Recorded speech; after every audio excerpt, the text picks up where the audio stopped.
भारत में सर्वाधिक बिक्री वाली ई स्कूटर ओकिनावा अब आपके शहर बालाघाट में। New Okinawa I praise plus intelligent scooter, the one for all scooter 2 से 3 घंटे में फुल चार्ज 160 किलोमीटर की रेंज पर उपलब्ध। साथ में भारत सरकार की फेम 2 स्कीम के तहत 49,500 की subsidy. Okinawa praise pro electrifying India की फर्स्ट स्वेग स्कूटर 2 से 3 घंटे में फुल चार्ज 110 किलोमीटर की रेंज में उपलब्ध। भारत सरकार की फेम 2 स्कीम के तहत 28,500 रुपये की सब्सिडी। आज ही संपर्क करें सुनील ई बाइक मोटर FCI गोदाम के सामने, Gondia road, Kosmi, Balaghat. Sai motor girls school के सामने, लांजी में संपर्क करें 9329075209। प्रकृति ई बाइक बैहर में संपर्क करें 9754096514। अंकु ई बाइक उत्कृष्ट विद्यालय के सामने, कटंगी। Mobile number 7000429620 7999685886।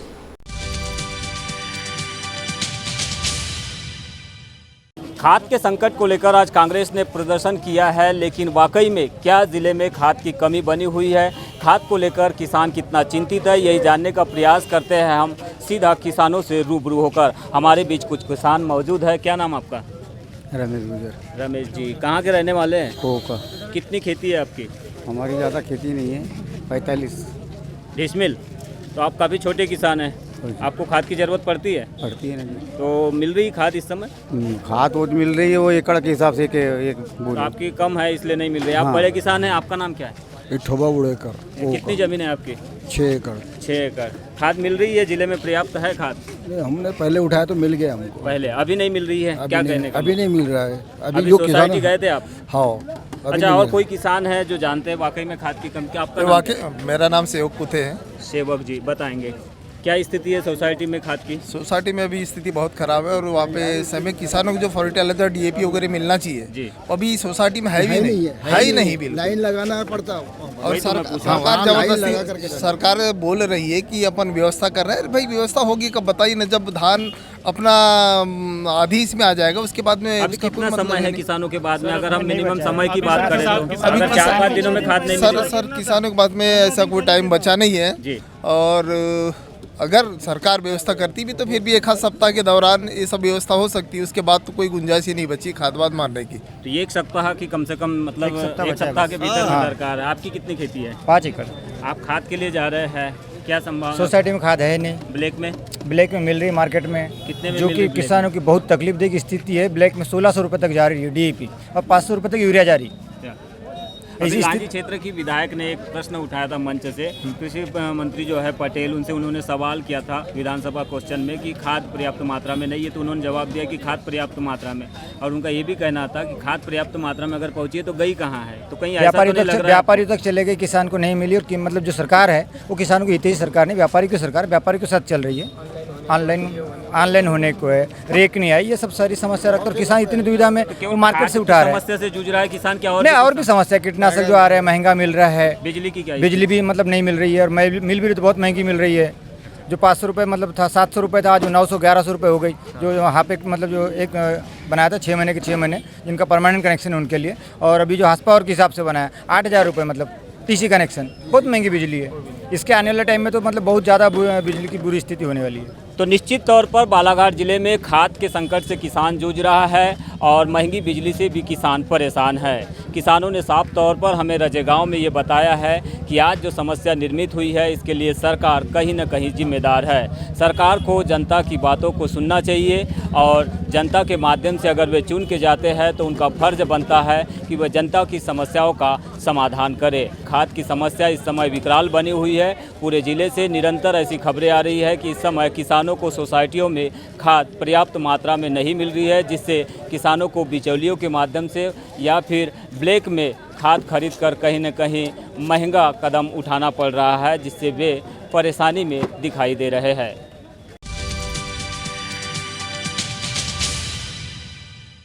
बालाघाट कोतवाली के थाना प्रभारी सहित 7 अन्य पुलिस कर्मचारियों को पुलिस अधीक्षक अभिषेक तिवारी ने निलंबित कर दिया है।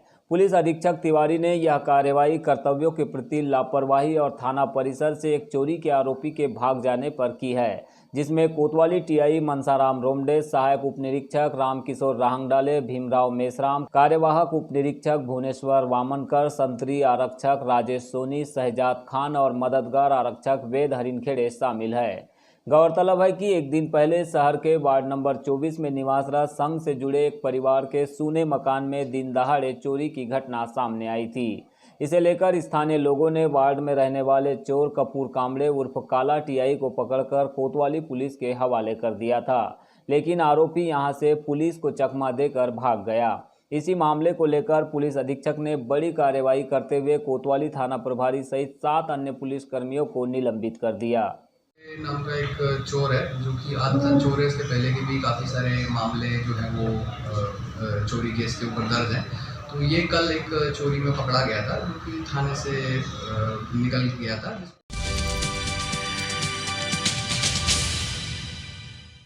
बालाघाट जिले सहित प्रदेश भर में 2 दिवसीय कोविड-19 वैक्सीनेशन महाअभियान का द्वितीय चरण 25 एवं 26 अगस्त 2021 को चलाया जाएगा। इस अभियान के लिए जिले भर में सभी आवश्यक तैयारियां पूरी की गई है। अभियान के तहत कोविड-19 टीके का प्रथम टीका एवं दूसरा टीका नागरिकों को लगाया जाएगा। जिला टीकाकरण अधिकारी डॉक्टर परेश उपलब्ध ने बालाघाट न्यूज से चर्चा में बताया कि रोकथाम हेतु जिले में 18 वर्ष से अधिक आयु वर्ग के पात्र हितग्राहियों का कोविड टीकाकरण युद्ध स्तर पर संचालित किया जा रहा है। प्रथम डोज है वो 7,40,419 एंड सेकेंड 127,252 हुआ है। ये बात सही है। दूसरा डोज जो है उसका बैकलॉग हमारा बहुत ज़्यादा है, नहीं भी वो तो 85 से 86 हज़ार उसका बैकलॉग है। और मैं सभी से निवेदन करता हूँ कि जिसका भी 84 दिन हो चुका है कोविशील्ड और कोवैक्सीन का 28 दिन वो अपना द्वितीय डोज अवश्य लगाए। यदि किन्हीं कारणों से उन्हें द्वितीय डोज नहीं लगा है तो उनका जो फर्स्ट डोज है वो व्यर्थ चले जाएगा, इसलिए अपने समय रहते अपना द्वितीय डोज को अवश्य लगाएं।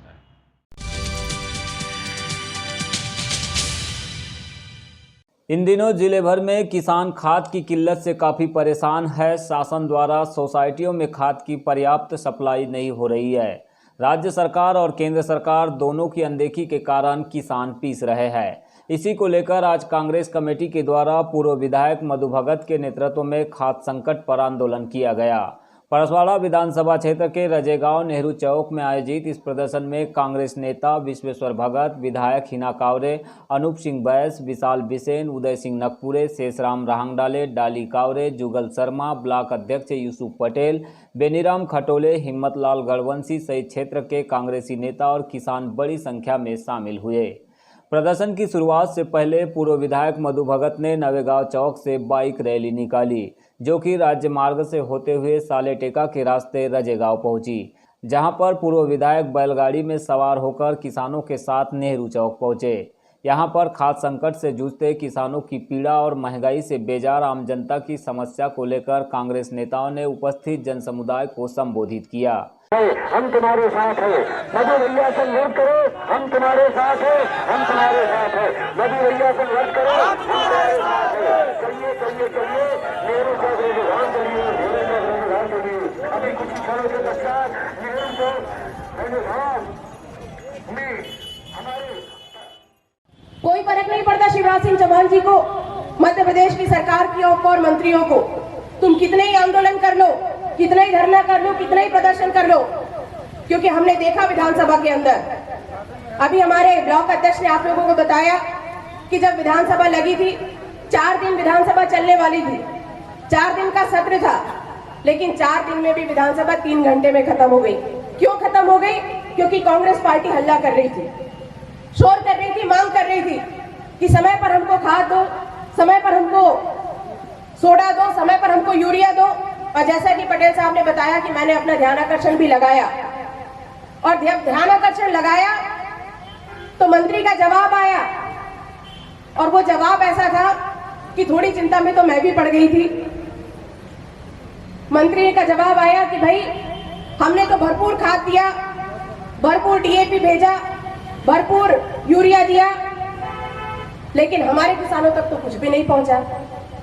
मैंने लिखा कि भाई प्रति एकड़ आपने 45 किलो एक बोरी हमको मिलता है कि नहीं सोडा यूरिया? कितना मिलता है आप बताओ? एक ही बोरी दे रहे हैं 45 किलो की, लेकिन ऐसा कोई नियम नहीं है। और यदि जब नियम नहीं है तो क्यों किसान को प्रति एकड़ पीछे आप एक बोरी दे रहे हो? इसका मतलब कि आपके पास खाद की और डीएपी की कमी है। भाई कमी यदि नहीं होगी तो आप सबको जितना चाहोगे उतना दोगे, मतलब कमी है तभी आप दे रहे हो। और ये ब्लैक वाली बात हमारे भैया कह रहे हैं। भारतीय जनता पार्टी के मुखिया शिवराज सिंह चौहान जी ये मानते ही नहीं कि किसी जनता को कष्ट है, क्योंकि उनको ये महसूस होता है कि मैं उनको खाने का दूंगा और वो मेरी बात मान जाएंगे। खाने का वो नहीं देते। अन्नदाता किसान है जो शिवराज सिंह चौहान जी आपका भी पेट भरता है। इतना बड़ा झूठ बोलने से पहले एक बार किसी ग्राम पंचायत में चले जाएं बालाघाट की और वहाँ पूछ लें, उनको साफ साफ पता चल जाएगा। शिवराज सिंह चौहान जी 17 साल के शासन में चल रहे हैं, मगर वो अभी तक घोषणाओं से बाज नहीं आ रहे हैं, झूठ बोलने से बाज नहीं आ रहे हैं। और हम अभी इस वक्त किसानों की व्यवस्था को मजबूत करने के लिए जो सख्त कदम होगा, ज्ञापन के माध्यम से अभी राज्यपाल महामहिम को हमने ज्ञापन सौंपा है तहसीलदार के माध्यम से। निश्चित तौर पे हमारे पीसीसी चीफ माननीय कमलनाथ जी को भी पत्र संज्ञान में देंगे और ये बातें जो आज हमने बोली है इसको कहीं ना कहीं उठाया जाएगा। आज धरना प्रदर्शन किए हैं, कल की डेट में अगर किसान का नुकसान डीएपी यूरिया से हुआ, ये सारा किसान सड़क पर बैठ करके आवागमन जन आंदोलन बड़ा हो जाएगा।